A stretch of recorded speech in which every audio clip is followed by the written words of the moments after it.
Así vamos a presentar a la doctora Verónica Schiavina, secretaria de Hacienda de FEMEVA, integrante del área de calidad en la atención y seguridad de las personas, coordinadora del programa de prevención de la violencia sanitaria, tesorera además de la Fundación FEMEVA. Luego preguntas, vamos a habilitar.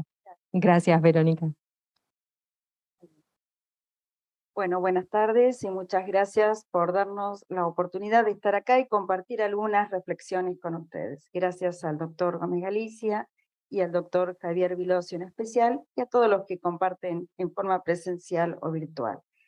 Bueno, la mirada que voy a dar es muy similar a la que presentaron los dos expositores recientes sobre recursos humanos, y algunos de los datos en verdad los compartimos. No, ahí está. Cuando hablamos del recurso humano, pensamos primero en un equipo. Ya tenemos que salir, enterrar y no pensar más solamente en los médicos. Yo soy de la Federación Médica de la Provincia de Buenos Aires, de FEMEVA, pero no es un sector del médico hegemónico, ya lo tenemos que tener abandonado, por lo menos en la teoría y la mayoría. Y otra mirada que tenemos que darle en esto, que es parte también de las preguntas que nos hacemos, también el multiempleo en este trabajo que se hizo de investigación en forma conjunta entre varios, y cómo es la cuestión de la formación de los profesionales, la residencia y el PPA, que es un programa propio de FEMEVA. FEMEVA está en 121 partidos de la provincia de Buenos Aires, casi en la mayoría, sobre todo en el interior. Y tenemos, bueno, está difícil, ahí está, una distribución tanto en localidades del conurbano como del interior. Nosotros vimos que este análisis que estábamos viendo y que mencionó Marcelo, la cantidad de profesionales es de 4 médicos cada 1000 habitantes y de enfermería 5,2 también por 1000. La distribución que tenemos es lo que tenemos que pensar ahora, no en la cantidad, como bien se mencionó, porque hay mucha inequidad y hay muchos lugares, como decíamos, sobre todo en el sur, como mencionaba Isabel, que faltan en algunas localidades. Y acá vamos hacia lo que es la medicina en sus especialidades. Medicina general, tenemos muchas vacantes, como decían, libres. Pediatría, estamos todos alarmados porque en un hospital de referencia, como es el Hospital Provincial que está en La Plata de pediatría, quedaron muchas vacantes descubiertas. Neonatología es una crisis que ya nos está afectando. Y psiquiatría, alguien que trabaje en la seguridad social prácticamente no se encuentra. Y el otro tema muy relevante también es la formación en la calidad de los profesionales. Nosotros tenemos en FEMEVA más de 11.000 médicos. En el total, las mujeres médicas somos el 41,5%, pero ya las menores de 35 años constituyen el 64%. En las facultades somos alrededor del 70%, un promedio general. Acá yo solo menciono quiénes estuvimos en este trabajo, que creo que fue muy valioso porque se hizo un estudio en forma conjunta. ¿Qué es lo que necesitamos? Tener datos, y tener datos integrados, porque está todo muy difícil de conseguir en relación a los datos y muy fragmentado. Entonces, en este estudio intervenimos varios, entre ellos estuvo el doctor Marcelo García Diegues y fue la directora Isabel Duré. Por lo tanto, nosotros estamos muy orgullosos de haber conformado este equipo. Y también cuando hoy hablan sobre las cuentas de salud, creo que también podemos intervenir. Nosotros manejamos cerca de 100 convenios con obras sociales dentro de la provincia de Buenos Aires en FEMEVA, una muy importante provincial que es IOMA, tenemos 1.200.000 afiliados y tenemos muchísima información que creemos que puede ser muy valiosa en este análisis conjunto. En este multiempleo, como mencionó, uno de los temas es la necesidad de mayores ingresos por razones de subsistencia y también los médicos. Esto es, en verdad, algo muy complicado. ¿Y qué consecuencias tiene este multiempleo? Miren, la semana pasada tuvimos nosotros un encuentro de médicos jóvenes porque estamos tratando de que se acerquen a las entidades médicas. Si no, hay mucha dispersión y muchas dificultades de tener un intercambio y que se sumen a nuestras entidades. Y uno de los médicos comentó, tengo 12 lugares de trabajo, 12 lugares. En verdad, una calidad de vida pésima y un compromiso con el funcionamiento de su lugar de trabajo que en verdad dificulta, no se puede mejorar. Y uno de nuestros baluartes en FEMEVA en este momento es la calidad. Y quien está trabajando de esa manera, en verdad, por una necesidad, tiene muy poco compromiso también con su formación muchas veces y sobre todo en la calidad, en la atención y en la seguridad, tanto del paciente como de todo el equipo de salud. Cuando nos referimos a calidad, la tenemos que empezar a tener y en todo lo que es el equipo de salud, no solamente vamos a mencionar esto, como dijimos, en relación a los médicos, en la carrera de grado. La semana pasada, en la Facultad de Medicina de la Universidad Nacional de La Plata, el 86% de los alumnos que rindieron bioquímica desaprobaron. En la facultad ingresaron 8.000 estudiantes y históricamente habían sido con un cupo de 300. El edificio no es de chic, o sea que no hay lugar digno como para semejante cantidad de alumnos.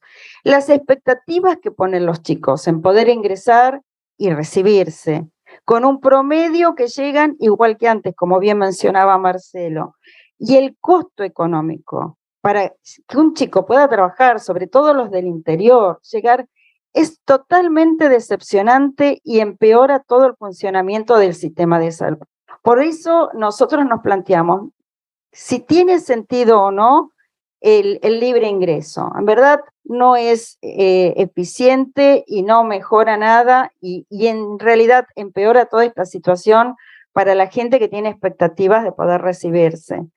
También sostenemos que las residencias deben ser obligatorias. Durante muchos años no se impuso porque no había cupo. Ahora sobran, alarmante la cantidad de cupos que sobran. Y cuando pensamos este sistema de salud que tenemos nosotros, en teoría, piensa que lo mejor es la atención primaria de la salud y por lo tanto con los médicos generalistas o familiar. Es en la teoría, porque la gran crisis que tienen en este momento los médicos se relacionan con el ingreso. Esa es la realidad. Entonces, si un pibe, un joven o una mujer médica tarda, no sé, entre 10, 12 años para recibirse, porque 7 años la carrera, que es larguísima, y ahora se está analizando acortarla, más la residencia, 3 o 4 años, más una subespecialidad se hace. En verdad, ¿cómo no va a querer ganar bien? Tenemos que ubicarnos en esa situación, no pensar que es un mercado donde les interesa el dinero y nada más. Hay que vivir, entonces sí hay que vivir además con dignidad, como mencionaba también. Acá vemos, dicen en todas, porque ustedes vieron que ahora hay una movida muy importante de los residentes, y yo creo que también está muy justificado. Dice, vocación tenemos. ¿Qué es lo que se dice? Los jóvenes ya no tienen más vocación. No es cierto. Tienen vocación, dice, pero lo que no tenemos es un sueldo acorde. Y vocación no es explotación. En verdad, y abajo dice otro que es dramático, lo que dice el cartel. Llevo 36 horas trabajando. ¿Te opero? Es dificilísimo. Y es una realidad. Entonces, me parece que tenemos que replantearnos esto y no pensarlo, pero hace 20 años o 30, cuando hice la residencia, me mataba, era terrible, palos y castigos. Los jóvenes de ahora no tienen vocación o no tienen ganas de trabajar. No, es la realidad de los jóvenes de ahora. Entonces, tenemos que pensar cómo trabajamos para que puedan sentirse incluidos y en realidad sigan y puedan trabajar con mayor dignidad. ¿Qué estamos viendo? como dijimos, que la residencia es obligatoria, pero en FEMEVA llegan médicos que no se especializaron justamente por esta necesidad de trabajar, se suben a una ambulancia o van a hacer guardias en el interior. Los municipios muchas veces los llevan directamente y nadie se mira el currículum o su formación. Necesitan un médico que atienda a los pacientes en la guardia. Que eso veíamos en el interior y ahora vemos que son en muchos más lugares, ¿no? Y más cercanos. Y subirse a la ambulancia también con un papel que dice que sos médico. En FEMEVA creemos que es obligatoria la residencia y si no lo completaron, tienen que hacer lo que es el plan personalizado de aprendizaje.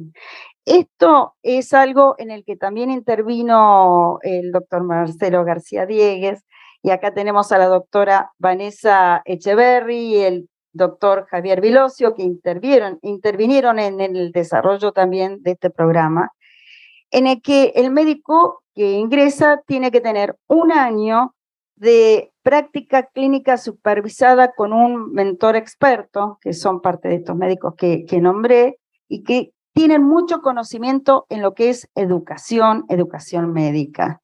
¿Y cómo se hacen? Es un médico, por ejemplo, que fue a Carlos Casares, donde soy yo, lo llevó al municipio y empezó a trabajar en las guardias. Llega un momento que quiere empezar a atender obras sociales, entonces se inscribe en los círculos y también en FEMEVA. Entonces, este acompañamiento que se hace y ese aprendizaje se relaciona en el ámbito de trabajo donde va a estar. Si es una ambulancia y no se atiende emergencias en la ruta, su acompañamiento y formación va a estar focalizado en eso exclusivamente. Y esto de ninguna manera quiere reemplazar a una residencia. Es la necesidad que tenemos y hay mucha preocupación ahora, porque si los médicos no están formándose en las residencias porque eligen otra situación, nosotros vamos a tener muchos que van a tener que hacer el PPA o plan personalizado de aprendizaje. No sabemos hasta dónde lo vamos a poder captar a todos. Y parte también de ese aprendizaje lo hacen en el centro de simulación Spire que tenemos en La Plata, un centro de primer nivel que no se pueden imaginar y a los que todos están invitados a visitarlos si desean. Como parte de esto que hablábamos de por qué el médico, por qué hay tanta disconformidad y tan mala situación, hay una sensación de cansancio y de hartazgo, como nosotros hicimos una encuesta en el 2020. Ahí vimos que hay multiempleo y el 26% y manifestó que estaba en 3 lugares y solo un 35% en un único lugar de trabajo, que en general eran los médicos de mayores años, los de más experiencia. Este hartazgo manifestaron tenerlo el 84.4% de los médicos y cuando hicimos esta encuesta estábamos en plena pandemia, en el 2020, pero ahí vimos que sí manifestaron un alto porcentaje de hartazgo quienes atendían pacientes con COVID, el 88%, pero quienes no atendían, un 77.5%, también estaban hartos de toda esta situación que se da en el sistema de salud. ¿Y qué significa para esos hartazgos? No poder realizar el trabajo médico como corresponde, no tener más ganas de trabajar, pésima remuneración por la responsabilidad que se tiene, que no se cumplan las promesas laborales y además mucha saturación, estrés y burnout. Y acá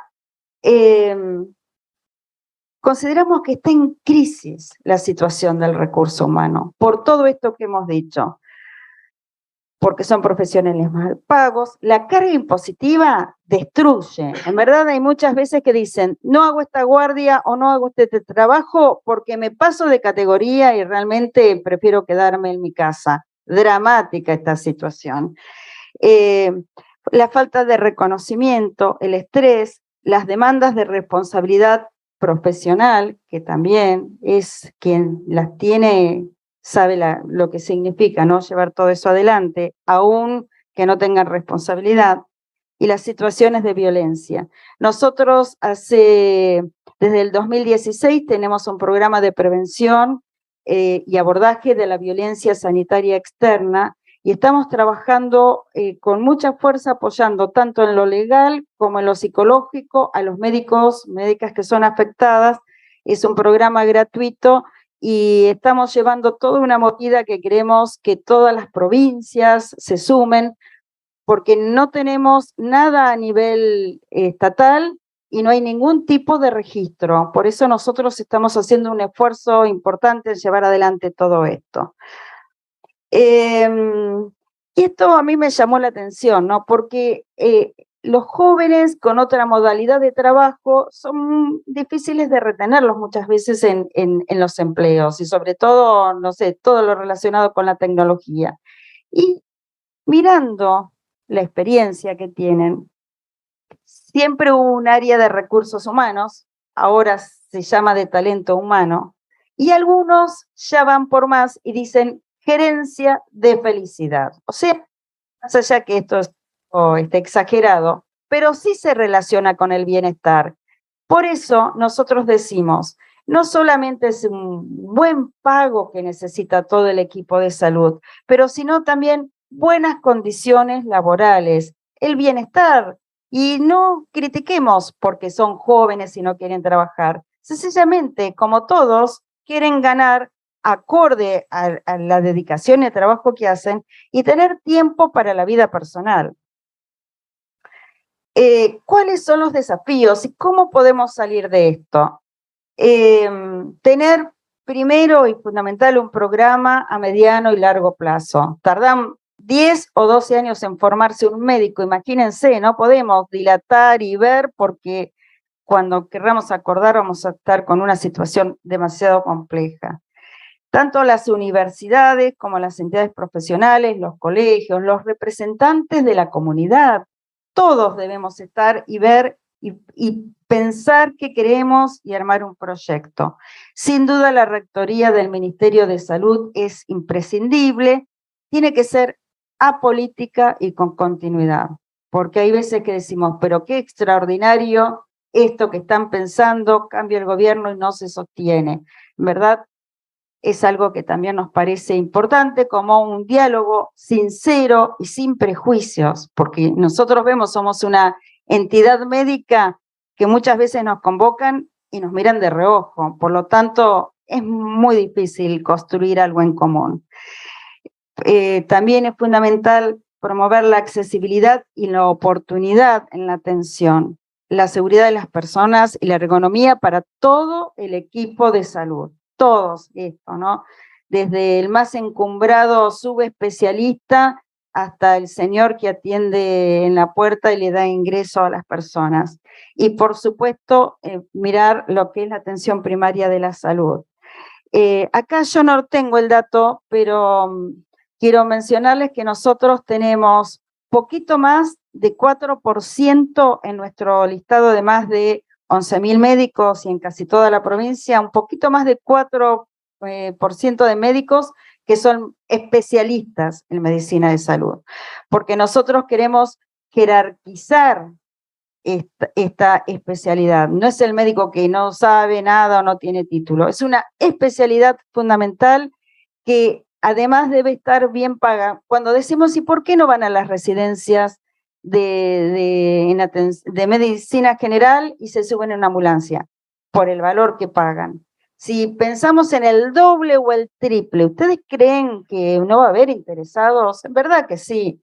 Entonces, nosotros decimos fortalecer desde la carrera de grado, lo que es la salud pública, la mirada integral en equipo para todo el sistema de salud, también en la formación, como médicos de familia o generalistas, y en el trabajo, porque si tienen asegurada con un buen pago también lo que es un médico generalista, va a haber muchos médicos jóvenes que se van a entusiasmar. Por lo tanto, y para finalizar, si buscas resultados distintos, no hagas siempre lo mismo, dijo Epstein, y creemos que es un momento clave en que nosotros tenemos que pensar para mejorar todo el funcionamiento del sistema de salud. Así que, bueno, muchas gracias. Gracias, Doc. Espere, quédese ahí por si hay alguna pregunta del auditorio. ¿Alguna pregunta que quieran hacer? Ahí, tenemos una pregunta. A ver, pásenle el micrófono y él mismo va a utilizar la Doc. Hola, Luciana, hola, Sí.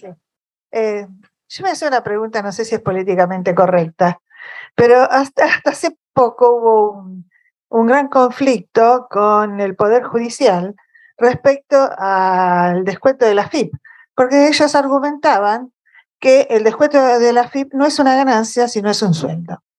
Partiendo de este punto, yo me puse a pensar que los médicos, tanto públicos como privados, les descuentan la AFIP y realmente es muy desmotivante pretender ascender en la carrera pública, tener más antigüedad, quedarse en un mismo lugar y ganar más. Cuando si uno gana más, al final, lo más probable es que cobre menos porque el 35% va a absorber esa ganancia y ese esfuerzo. Entonces, considerando, como usted dijo, que el sistema de salud está en crisis y desde una organización como FEMEVA y pensando en todo el equipo de salud, no solamente en los médicos, ¿no sería momento de empezar a pensar, como dicen el Poder Judicial, que los sueldos no son salarios, no son ganancias, sino que el salario es salario? Sí, igual que las obras sociales tienen exenciones impositivas, pero los médicos que trabajan para las obras sociales no. Nosotros hemos ido muchísimas veces, y sobre todo en la provincia de Buenos Aires, con ingresos brutos, que es el 3.5%, nosotros hemos ido para promover que haya una retención menor. Y nos dijeron no. Digamos, es la ley en la que quieren recaudar más y por eso no hay ningún tipo de reconocimiento, pero es clave también. Hay veces que dejar la familia, los hijos o el descanso con este agotamiento que se ve, no merece